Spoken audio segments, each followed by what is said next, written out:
नमस्कार दोस्तों, बहुत-बहुत स्वागत है आप सभी का हमारे यूट्यूब चैनल अनिकेत टेक पर। तो जैसा कि दोस्तों आपने थंबनेल में और टाइटल में पढ़ ही लिया होगा कि ड्रीम 11 अगर 26 नवंबर को वापसी करता है। सारी चीज़ें सब कुछ ठीक-ठाक रहती हैं और सुप्रीम कोर्ट से हरी झंडी मिल जाती है ड्रीम 11 और बाकी सारी फैंटेसी ऐप को। तो ऐसे में दोस्तों इसमें 4 बड़े बदलाव हो सकते हैं, यानी कि ड्रीम 11 पहले जैसा चल रहा था, वैसा ना चल कर के इसमें 4 नए नियम लग जाएँगे। तो दोस्तों वो 4 नए नियम क्या होंगे? आज की वीडियो में मैं आपको वही बताने वाला हूँ, तो बहुत ध्यान से एक-एक करके सारे नियमों को हम आज की वीडियो में समझेंगे। तो बहुत ध्यान से इस वीडियो को देखिएगा क्योंकि सारे पॉइंट आपके लिए बहुत ज़्यादा इम्पोर्टेंट होने वाले हैं। अगर आप ड्रीम 11 या बाकी किसी फैंटेसी ऐप पर खेलते हैं, तो ये नियम आपसे डायरेक्ट जुड़े हुए हैं, इनका पालन आपको करना होगा।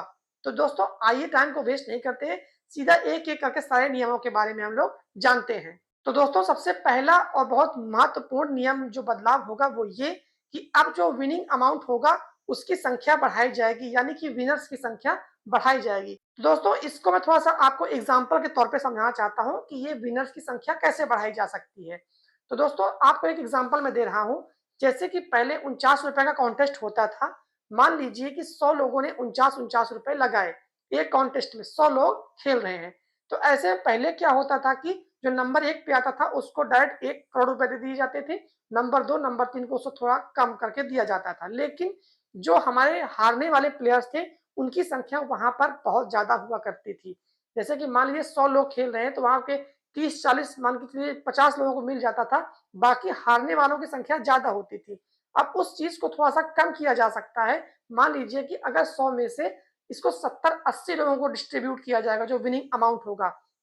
और वो जो विनिंग अमाउंट होगा, वो नंबर 1, नंबर 2, नंबर 3 से थोड़ा-थोड़ा अमाउंट कम किया जाएगा और वही अमाउंट बाकी लोगों को दे करके विनर्स की संख्या बढ़ाई जाएगी।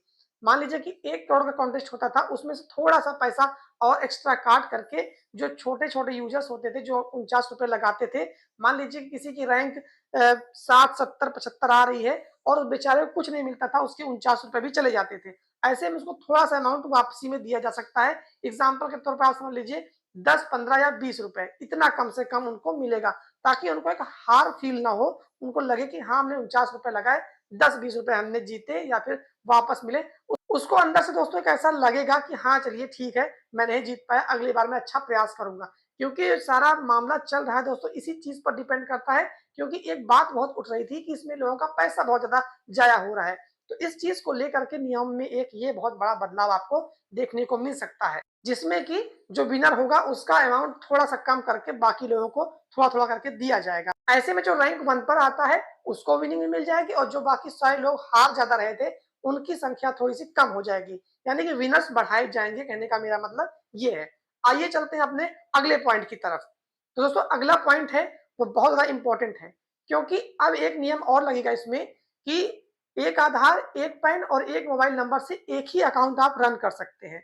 यानी कि कहें तो सिंपल भाषा में टू स्टेप वेरिफिकेशन, यानी कि अब जो केवाईसी का वेरिफिकेशन होगा बाकी ड्रीम 11, एमपीएल और माई 11 सर्कल जैसे जितने भी फैंटेसी ऐप हैं, इनमें जो केवाईसी है उसको लेकर के नियम थोड़े से सख्त हो जाएँगे। कहने का मतलब ये है कि अब आपको अपने अकाउंट को आधार कार्ड से भी वेरीफाई करना होगा, पैन कार्ड से भी वेरीफाई करना होगा ओटीपी के माध्यम से। साथ ही अब आप एक मोबाइल नंबर, एक आधार कार्ड, एक पैन कार्ड से सिर्फ एक ही फैंटेसी ऐप पर एक ही आईडी से आप खेल सकते हैं। मल्टीपल अकाउंट बना के आप अलग-अलग टीम बना के नहीं खेल पाएँगे।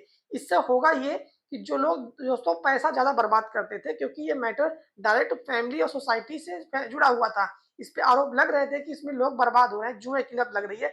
इस चीज़ को कंट्रोल करने के लिए ये जो केवाईसी वेरिफिकेशन का प्रोसेस है, इसको थोड़ा-सा हार्ड किया जा सकता है इस माध्यम से। तो ऐसे में अब आपको एक ही अकाउंट मिलेगा, एक आधार कार्ड, एक पैन कार्ड, एक मोबाइल नंबर से। तो जिससे कि काफ़ी ज़्यादा रोक लगाई जा सकती है पैसे की बर्बादी होने से। दोस्तों ये था हमारा दूसरा महत्वपूर्ण पॉइंट। अब चलते हैं अपने तीसरे महत्वपूर्ण पॉइंट की तरफ, जो नियम में बदलाव हो सकता है। तो तीसरा नियम दोस्तों सीधा डायरेक्ट आपसे जुड़ा हुआ है, मुझसे जुड़ा हुआ है।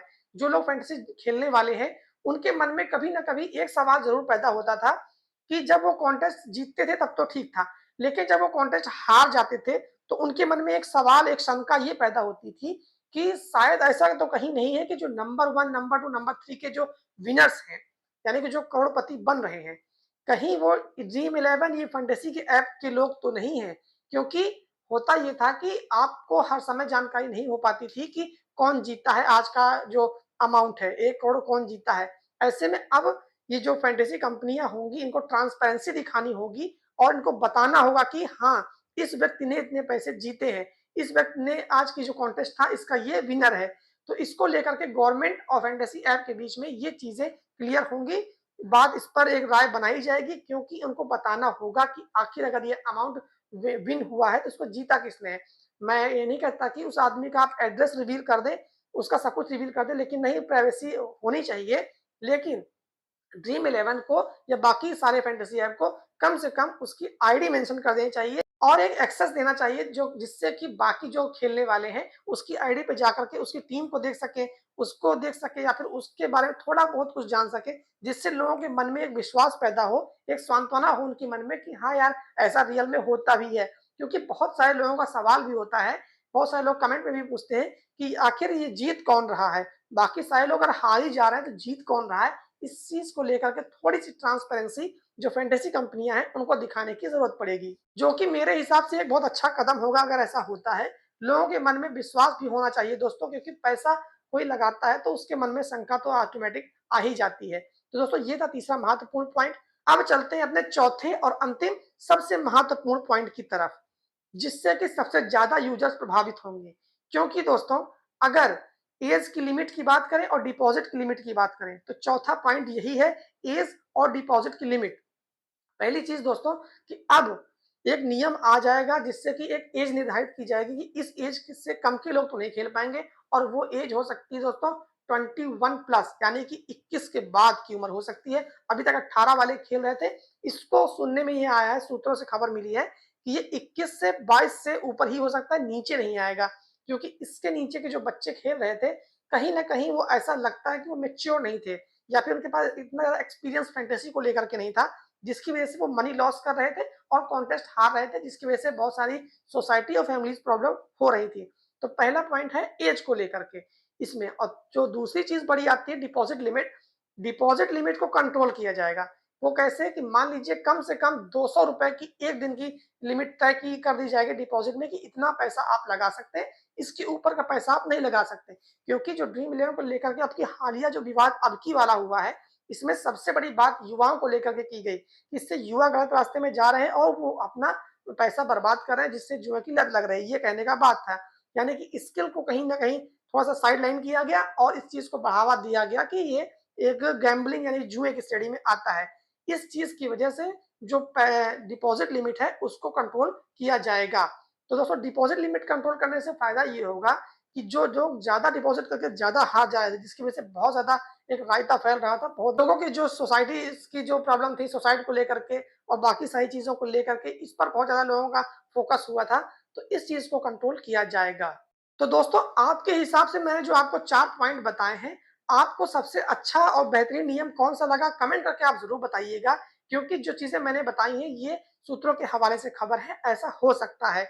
अगर सरकार के बीच में और फैंटेसी के बीच में कोई भी क मतलब मीटिंग होती है, मीटिंग होने वाली है, आज कल में मीटिंग होने वाली है, तो ये सारी बातें उसमें रखी जाएँगी। तो दोस्तों इस चीज़ का असर जो 26 नवंबर को सुनवाई लगी है सुप्रीम कोर्ट पे, उस पर भी पड़ने वाला है। तो आप कमेंट करके अपनी राय हमें ज़रूर बताइएगा कि आप और दोस्तों फैंटेसी क्रिकेट को लेकर के, ड्रीम इलेवन को लेकर के मेरे चैनल पे आपको सारी जानकारी मिलेगी, तो प्लीज़ हमारे चैनल को सब्सक्राइब करना बिल्कुल मत भूलिएगा। वीडियो अगर आपको ये वाली अच्छी लगी तो प्लीज़ लाइक कर दीजिएगा और जुड़ जाइएगा हमारे चैनल के साथ, क्योंकि आपको यहाँ पर बहुत कुछ सीखने को हमारे चैनल पे मिलने वाला है। तो चलिए दोस्तों आज के लिए इतना ही, मिलते हैं हम लोग किसी और वीडियो में, तब तक के लिए आप सभी का बहुत-बहुत धन्यवाद दोस्तों।